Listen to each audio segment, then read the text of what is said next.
How do you fix a broken metabolism in menopause so you can start burning fat automatically all day and lose weight faster and easier than ever before? We're going to talk about that right now. My name is Stu Schaefer. I've been a weight loss expert and coach for over 24 years, and I'm going to show you the secret to fixing your metabolism. So what happens? Well, as we get older, although age has nothing to do with it, most people notice that they start to put on weight more easily. It's harder to burn it off. Their energy goes down. Maybe they don't have as much of an appetite, especially if you've done some of these extreme diets. And oh my gosh, your metabolism has been broken. How do you fix it? Well, first of all, why does this happen? Well, the main cause is three things. Now, it's not age.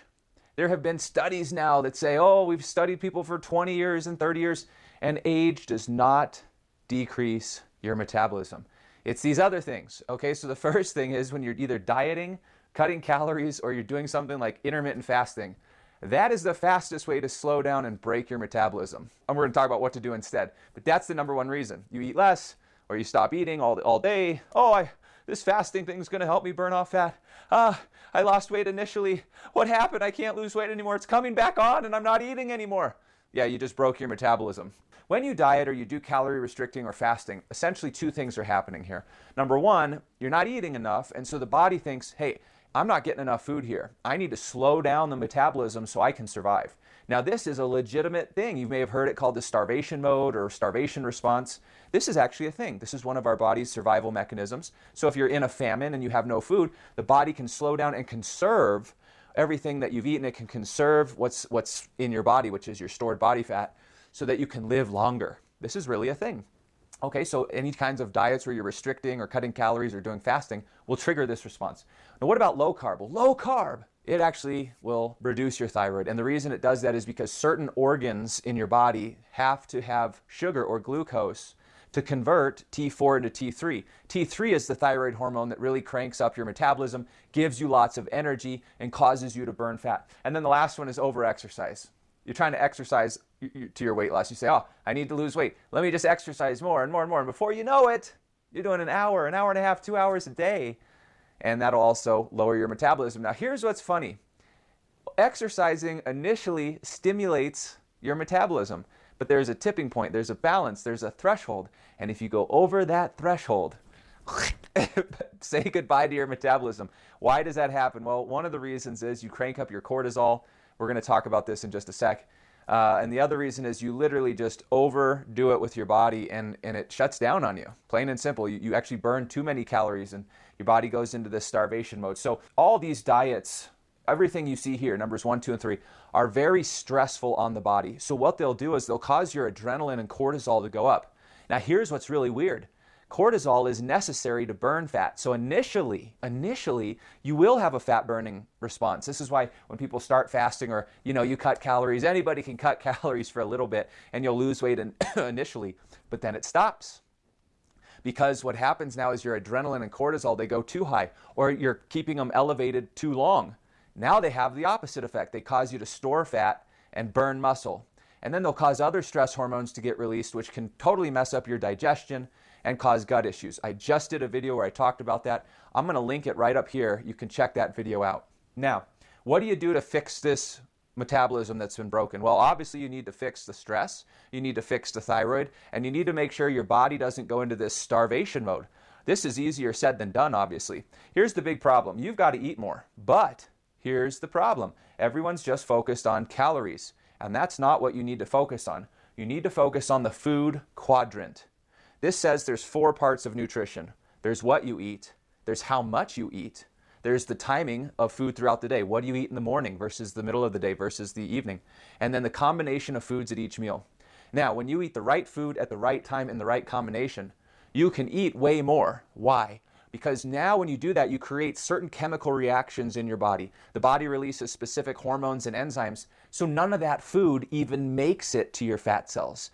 It goes other places in the body. It helps you build and tone muscle and burn fat, and now you're eating more, which is going to stimulate your metabolism. It'll prevent your body from ever going into this starvation or fat storing mode.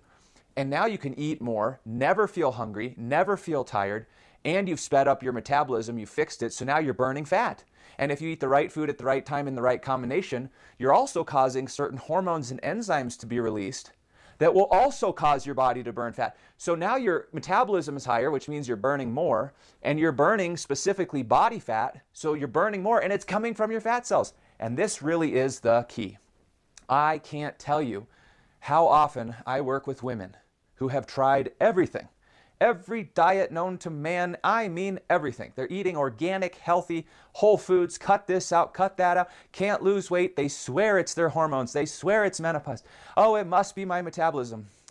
And then in 12 weeks, they'll lose 20 to 30 pounds like that, eating more than they've ever eaten, and they lose the weight faster and easier than ever before. You know, for some strange reason, people still try to do everything on their own. I can't understand it.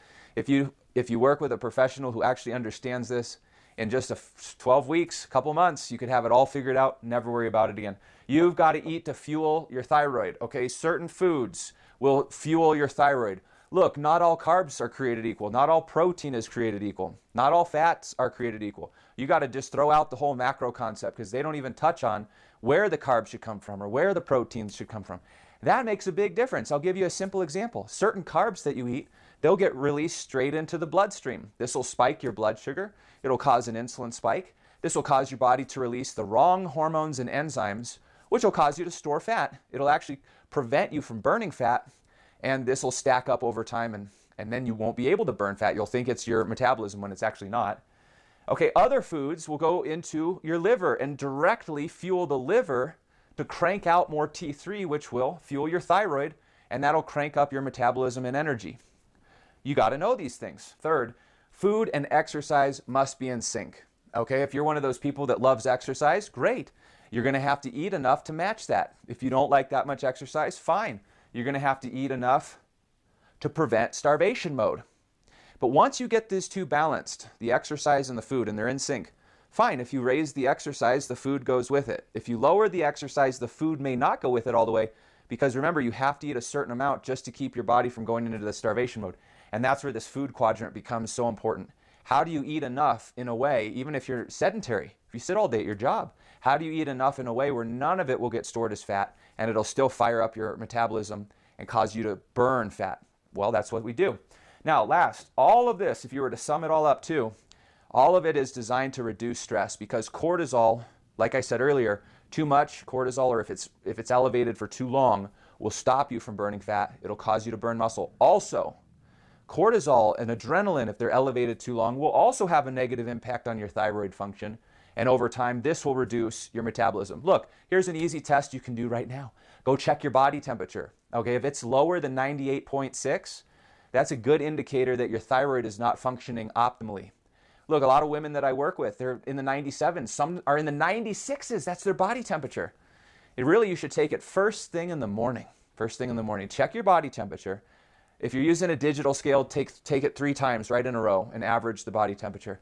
Your body temperature should be in the low 98s first thing in the morning while you're still in bed, before you even get out of bed. And it should go up to 98.6. If it drops during the day, if it goes down later on, that means your adrenaline and cortisol are too high, and they're actually kind of attacking the thyroid through the day. If your temperature is low, that means your thyroid is struggling, and that's having the effect on your metabolism.